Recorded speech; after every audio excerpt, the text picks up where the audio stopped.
it's important that moral education starts at a very early age. Imam al-Ghazali talks about this. Sinu Tamyiz. One of the important lessons that we learn from Imam Ali is he said, "La'ibu awladukum li sab'in." Play with your children for 7 years. And we know now that play is work. Piaget and others. I mean, I'm not a big fan of Piaget, but Piaget did have some pretty profound insights about certain things, and one of them was that the play of children is work, that what they're doing is very important. One of the things that they found in the West is that many serial killers, many sociopathic people were people that their parents did not allow them to play when they were children. Imam al-Ghazali says, if you do not allow, and he writes this in the Ihya, he says, if you do not allow children to play, you will kill their soul.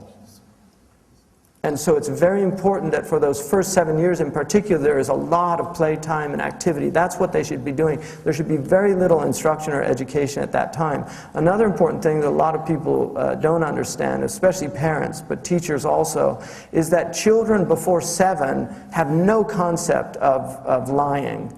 A child can say whatever it wants because it's still in the imaginative world. So if a child breaks something and you say, who broke that? The child says, I don't know. And if it's a 6-year-old or a 5-year-old, that is the world that it's still in. It's in a world in which I don't know is a viable answer to that situation. At 7, this is called Sinu Tamyiz, which is the age of discrimination.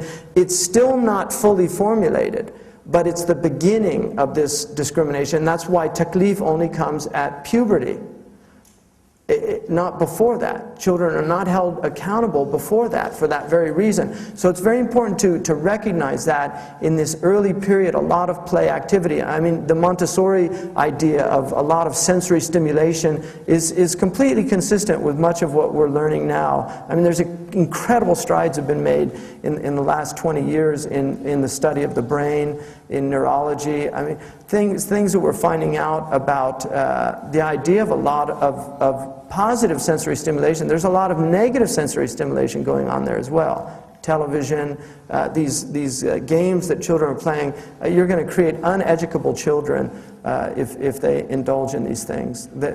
Putting them into these hyperactive states. They wonder where attention deficit disorder is. Most children television programming is speeded up because what they found in early studies back in the 50s, and you can find this in a book called The Evil Eye, they found that children, if you put them in front of television in real time, get bored very quickly, and they just leave and they'll go do something else because they'd rather be stimulated in all this. So that's why Sesame Street's all bam, pow, zap. It's to keep them focused on a hyperactive time. And so you've got all these children watching this stuff for 5, 6, 7 years, and then they get to school, and the teacher's saying, and now we're going to do grammar. And the child's, where's the A and the B and the C, and so they put them on Ritalin. These things, you don't need to be a rocket scientist to work this stuff out. It just amazes me. It just amazes me. And they'll do tons of studies and then finally find this stuff out 20 years from now. Meanwhile, we have a society of people that can't function anymore. I mean, it's happening out there, if anybody hasn't noticed.